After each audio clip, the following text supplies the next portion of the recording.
Hello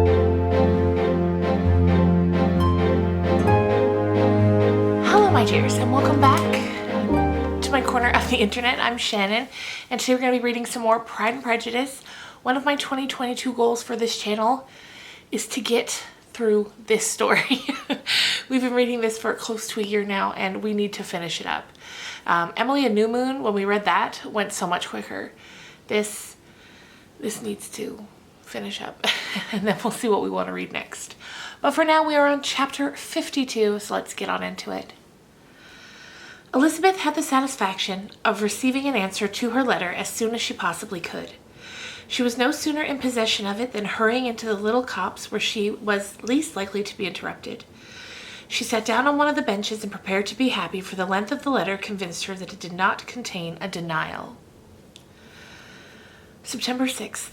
My dear niece, I have just received your letter and shall devote this whole morning to answering it, as I foresee that a little writing will not comprise what I have to tell you. I must confess myself a little surprised by your application. I did not expect it from you.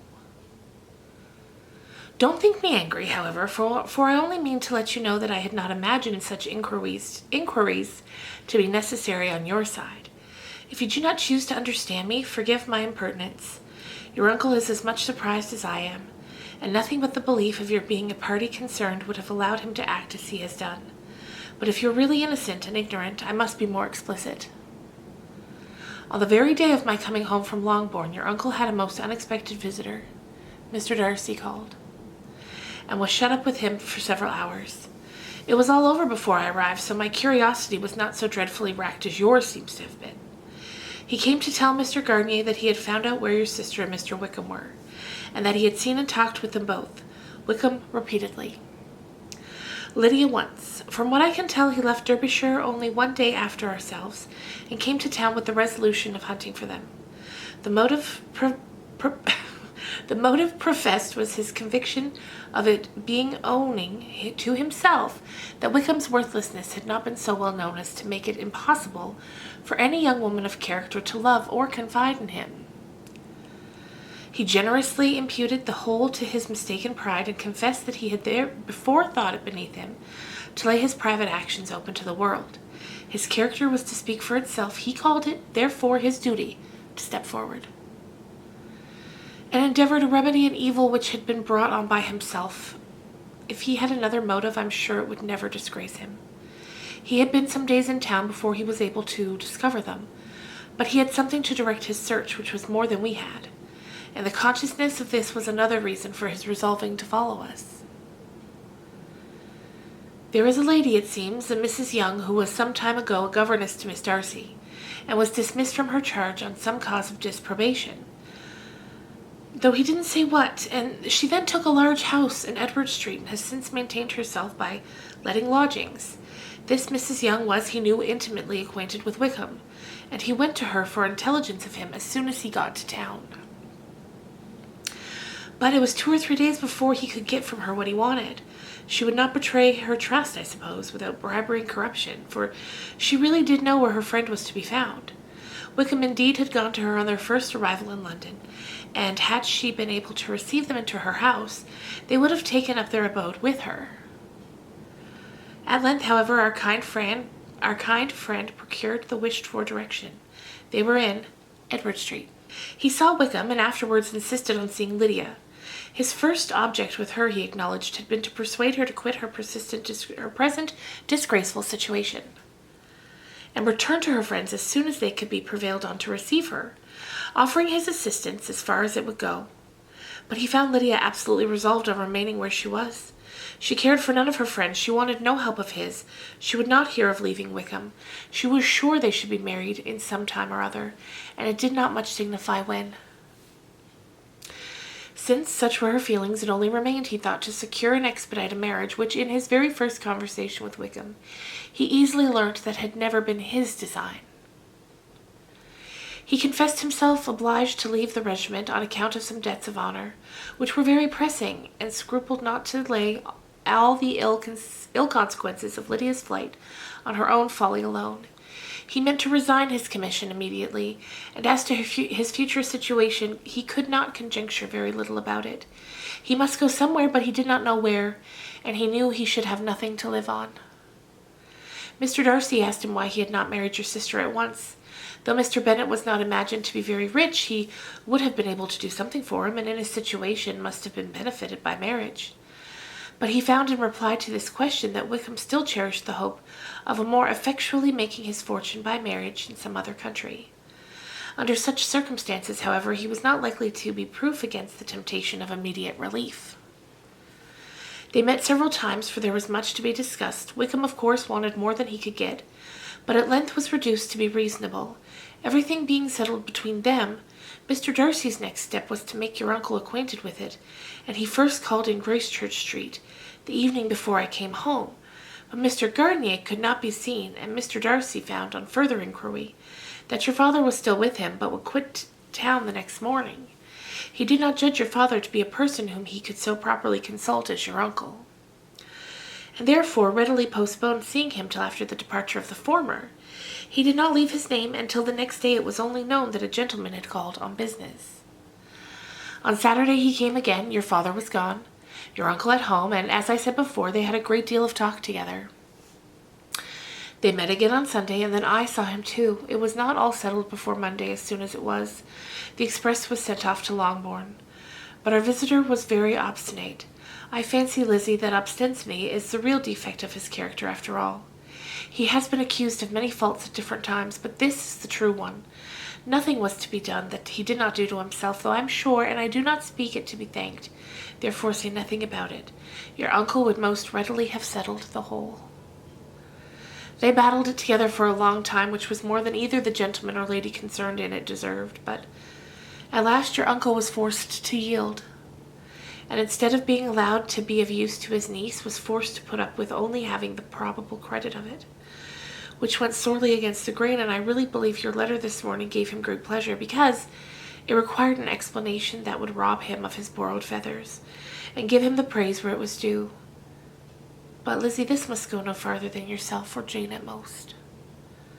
You know pretty well, I suppose, what has been done for the young people. His debts are to be paid, amounting, I believe, to considerably more than £1,000, another 1,000 in addition to her own settled upon her, and his commission purchased. The reason why all this was to be done by him alone was such as I have given above. It was owing to him, to his reserve and want of proper consideration, that Wickham's character had been so misunderstood, and consequently that he had been received and noticed as he was.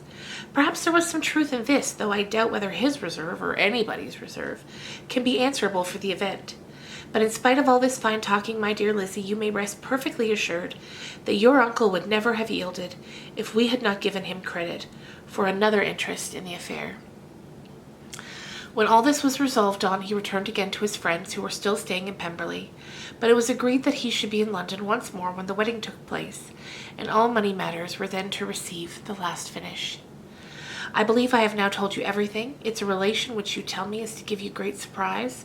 I hope at least it will not afford you any displeasure. Lydia came to us, and Wickham had constant admission to the house. He was exactly what he had been when I knew him in Hertfordshire. But I would not tell you how little I was satisfied with her behavior while she stayed with us.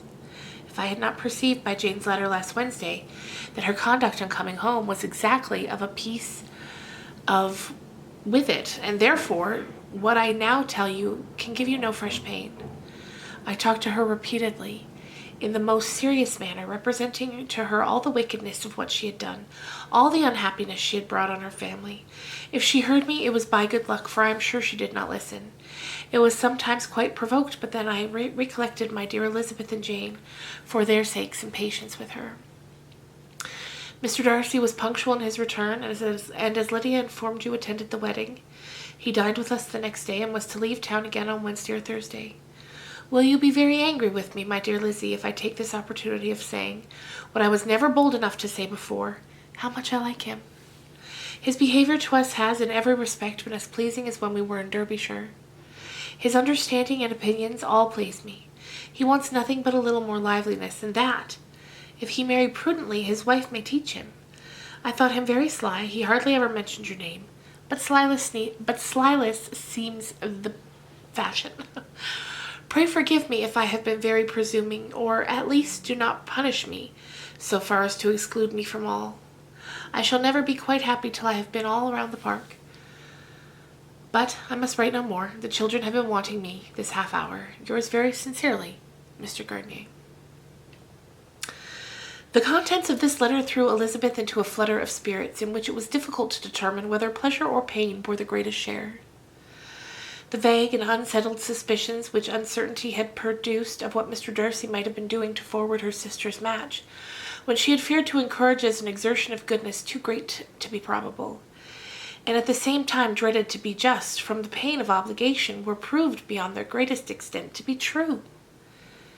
He had followed them purposefully to town, had taken on himself all the trouble and mortification attendant on which such a research, in which application had been necessary to a woman whom he must abominate and despise, and where he was reduced to frequently meet, reason with, persuade, and finally bribe the man whom he most wished to avoid, and whose very name it was punishment of him to pronounce. He had done all of this for a girl whom he could neither regard nor esteem. Her heart did whisper that he had done it for her, but it was a hope shortly checked by other considerations, and she soon felt that even her vanity was insufficient when required to depend on his affection for her.